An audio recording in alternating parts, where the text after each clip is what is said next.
Just a little bit of background on Proposition C.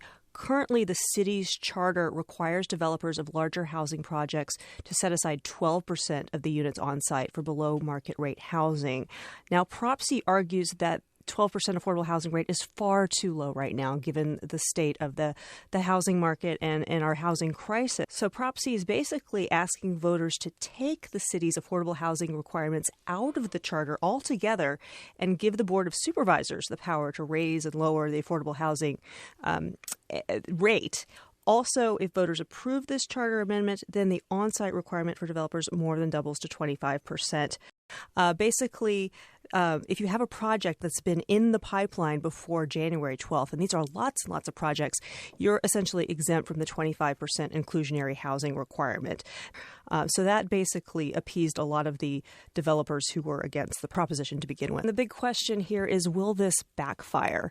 Where is the sweet spot for finding how much affordable housing you can actually build without running off developers altogether? Unintended consequences are always things that people talk about when we talk about housing policy here in San Francisco and our the city's traditional resistance to building. I also want to welcome Sonja Trauss, who's also with us in studio, founder of the San Francisco Bay Area Renters Federation, a pro-development group. Good morning. Hi, good morning.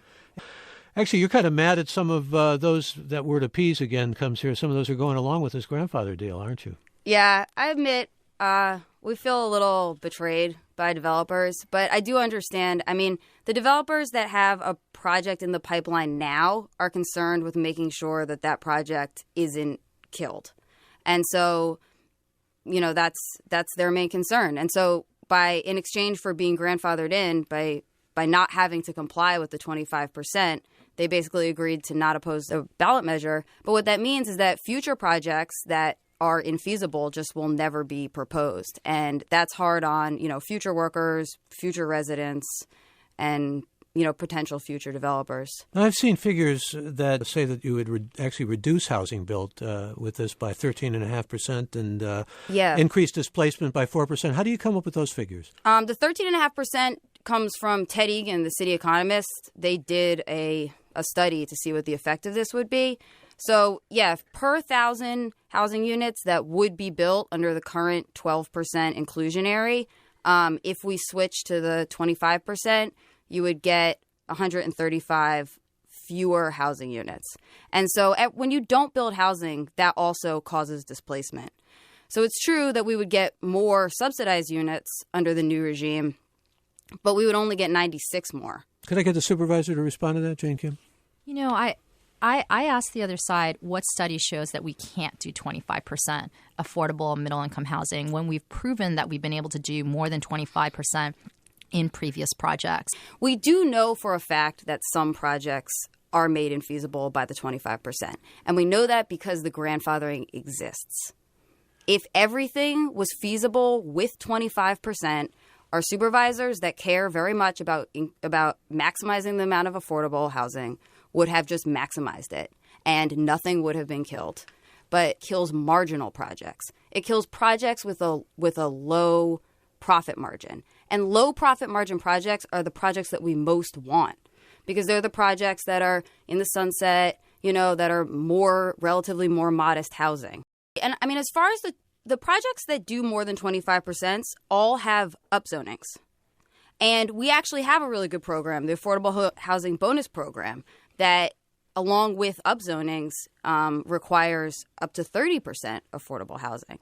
So that upzoning and then asking for... I just want to get this straight. No development has actually met Prop C requirements without upzoning? That's right.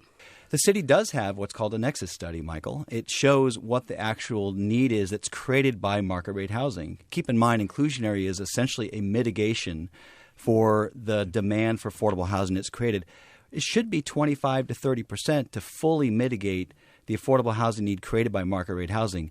Is that actually feasible from a market standpoint? I think that's what this study is going to ask. But the need's out there and the nexus is very clear. Yeah, the Nexus study doesn't show that new market rate housing creates a need for affordable housing. It just doesn't. It starts out with the assumption that the high-income people that move into new housing would not have moved here if that new housing wasn't created. And that assumption flies in the face of normal reason and everyone's experience. I mean, I love talking about protecting existing affordable housing. In addition to rent-controlled housing in San Francisco, other sources of affordable housing are housing in places like West Oakland, or the Bayview used to be affordable. One of the ways that affordable housing is destroyed, the main way, is when you have more high-income people than new housing for them. I mean, a high-income person shopping for a otherwise cheap apartment will make that apartment expensive because the landlord will charge, they'll see his shoes and they'll be like, I know what I can charge now. And for me, that's why building high-income housing, building new expensive housing, that's how you protect existing affordable housing in existing lower-income neighborhoods. After having 15 years of an inclusionary policy, not only is our housing problem worse, we now have to subsidize middle-income people. And I think that's a failure of our housing policy.